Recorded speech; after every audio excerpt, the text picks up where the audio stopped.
Chiefs have launched an exploration of Harlequins 22. And they've earned the penalty. Skinner, kick will lead to the try. Campbell, Riddle. 100% efficiency. Just doesn't need to come in and give that penalty. They sweep to the side, they're a little bit narrow. 7 today, 6, 7 and 8. Hooper, Chinza, Vincent. Same trio that did such a good job last Sunday against the champions. Brown Bampo offering that threat on the right. Powerful threat, determined he wouldn't be stopped. Slade, ball inside, and on his 25th birthday, Stephen Varney. He's got to back off. He's long in the tackle, gets fended, and then bang. Sits the defence down, ball on the inside, supporting scrum half, over they go, in complete control. And picked up through the middle goes a galloping Donbrandt. That looked a mite forwards maybe. It's the hooker going through. Okay, the ball is that's forward. Hands forwards, it'll be no try, and scrum to Exeter. Hooper in there doing what he can to disrupt in a wallaby way. Now get He's onside, trying to get his left arm over, but he's being left behind by the ball. However, here goes Bradley.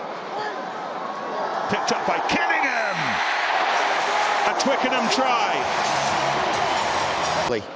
Nick Evans has got his headphones on, but he'll much rather watch what's happening here than have a chat with us. So we'll come to Nick in a minute.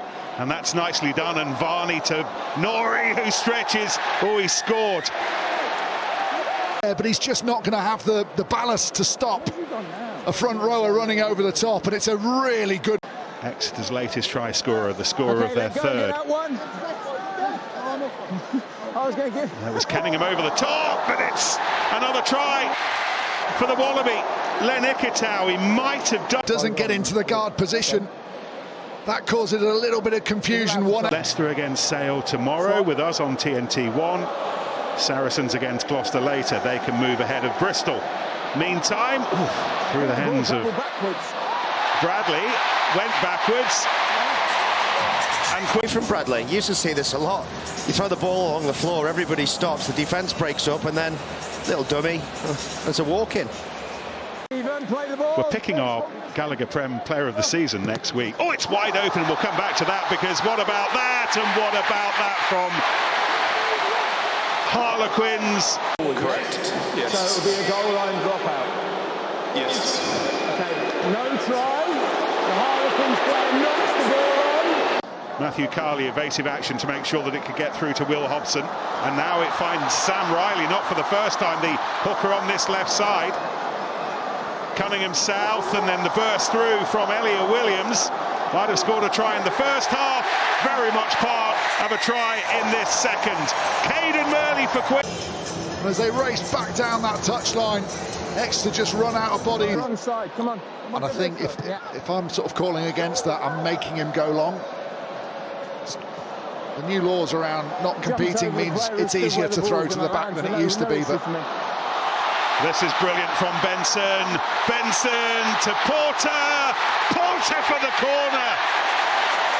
Goes down, almost stops, just waits for Porter to get there, and he's got the acceleration onto the ball to score. he put his foot out there. I think he did, didn't he? And as that came up on the big screen behind the posts, every single Harlequins and a great big Georgian wanders off. David Jenkins in the middle of it all. Try. He's given the decision against Hooper. Let go, get off Exeter. Wenger went, he wasn't far away. Now they go wide, and now they score. Field position. And then eventually it's very easy after. Taken on by Evans, He's lost it. Try looked like it had won it, but Chiefs still with Feo Boso. He's lost it. Picked up by an Argentinian, and Rodrigo Isgro's hauled to the floor. What work that was from Chinza, who looks like he's done himself some mischief galloping back. But with the clock in the red, there's still hope. Not now. All done. And a giant-sized South American, Boris Wenger, set Southwest London. Short side, looking to put someone away. That is a brilliant read. even if it was, TMO said. Well, everyone's on the pitch. They think it's all over. It is now. Marcus Smith's conversion. A proper fork in the road for both sides season, with this season running out. Harlequins 41, Exeter 24.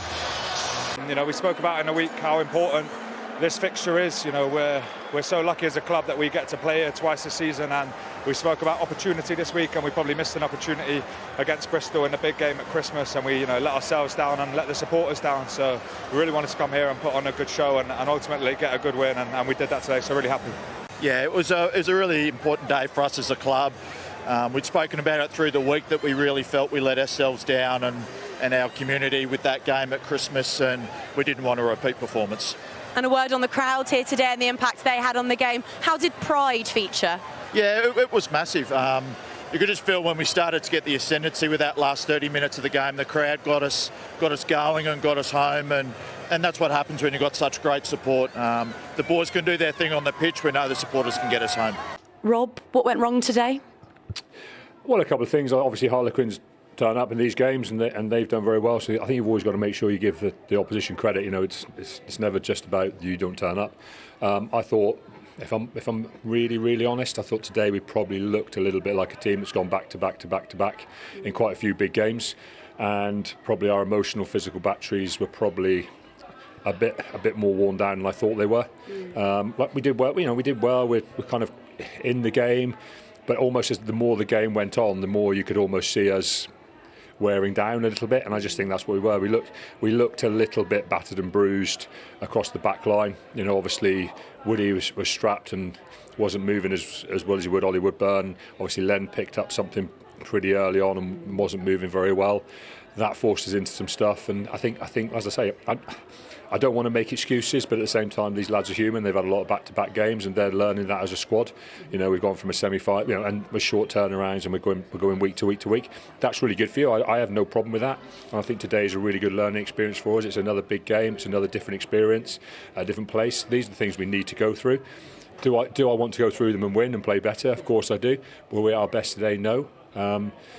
But you know, we've got to learn from it and move forward. We've got a bit of a break now for the first time in a number of weeks, so we've got to use this week really well. Like I say, recharge our batteries, because our next game's away at Leicester, and that's not going to be easy. They're playing very, very well. So you know, we've got to get ourselves up for that mentally and physically, and that's what we'll make sure we do these next few days.